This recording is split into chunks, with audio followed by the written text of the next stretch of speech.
Hi everyone, this is my applied assignment, and let's go through our table of contents. We have the pre-work, the research, my new learning, and then my continued inquiry.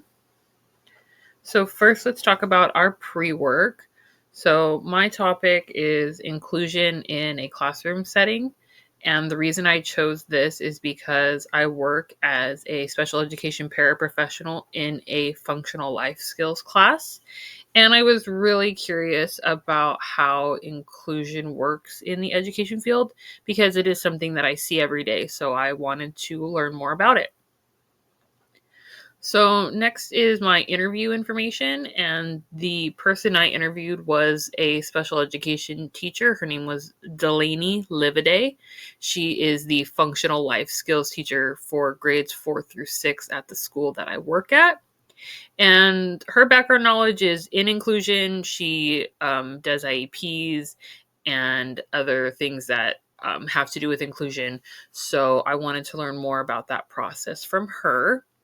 And I wanted to add this little picture about what inclusive education is and isn't. And it is an educational approach in which children with disabilities are placed in classrooms alongside their non disabled peers with individualized and appropriate services to support them. And what it is not is one specific classroom where students with disabilities are placed with non disabled peers. So, this is something that really rings true to me. I love the idea of inclusion in a general ed setting where individuals with disabilities can be in a general education room and not just put all together in a room with other non-disabled peers or with, yeah, you get what I'm saying.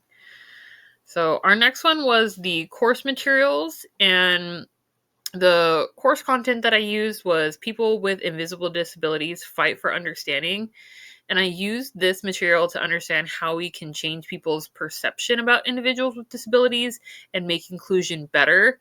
The article went over how some people they say they quote unquote don't see disabilities, that they're invisible, but they're clearly there and we should be accommodating people with them. So the other course content I used was undergraduate students' attitudes towards individuals with disabilities. It's integrating psychological disability curriculum and service learning. And this was talking about people's attitude towards individuals with disabilities and how we can change these attitudes. The article talked about college students that did projects with individuals with disabilities, and then their before and after attitudes towards those individuals. My next research that I did outside of the course content was the benefit of inclusive classrooms. This information showed me what inclusive classrooms can do to benefit students with and without disabilities. And then the other article that I used was Inclusion and Special Education. This article showed me the research obtained about whether inclusion is working and what is not working.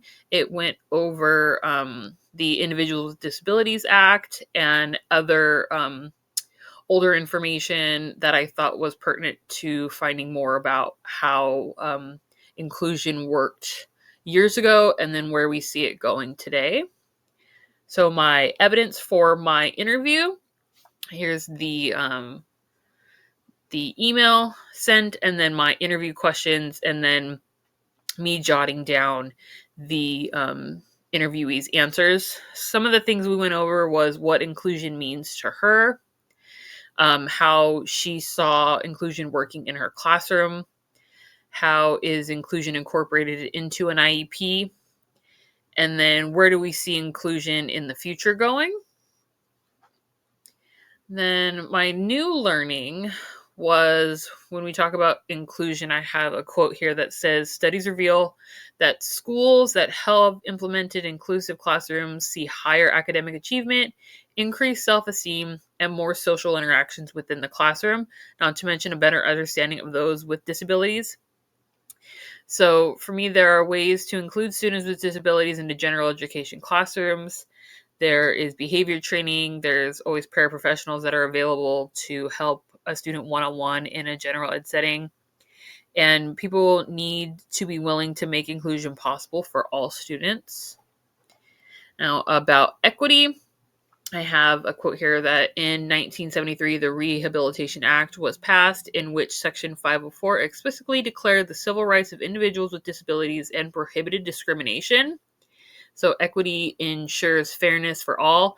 The Americans with Disability Act of 1990 made reforms and changes in the physical environment of schools and other institutions. These policies changed education forever and ensured equal opportunities to all students, which is what we're still trying to get to now. We see equity in many different places, and I'm hoping that we see much more change in the future. And then for access, we have accessibility is about making sure that barriers that may prevent people with disabilities from taking part are removed. So access is actually harder to manage than I originally thought. IEPs help manage access, but implementation is difficult.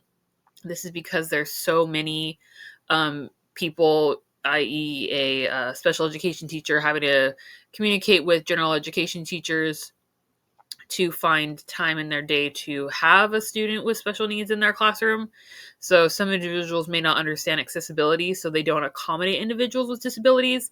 And that was some of the stuff that me and my interviewee went over, was that she sees communication breakdowns in trying to implement inclusion, and that's something that she would like to see change.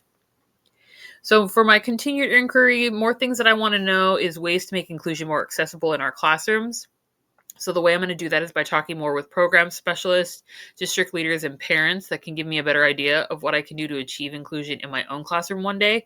I hope to maybe be an inclusion teacher, or at least implement inclusion as much as possible into my own classroom one day. So, my questions for peers are: what barriers have you seen in inclusion? And then, what can you do to support individuals with disabilities in education? And then, these are my resources. So, thank you so much, everyone. You have a nice day.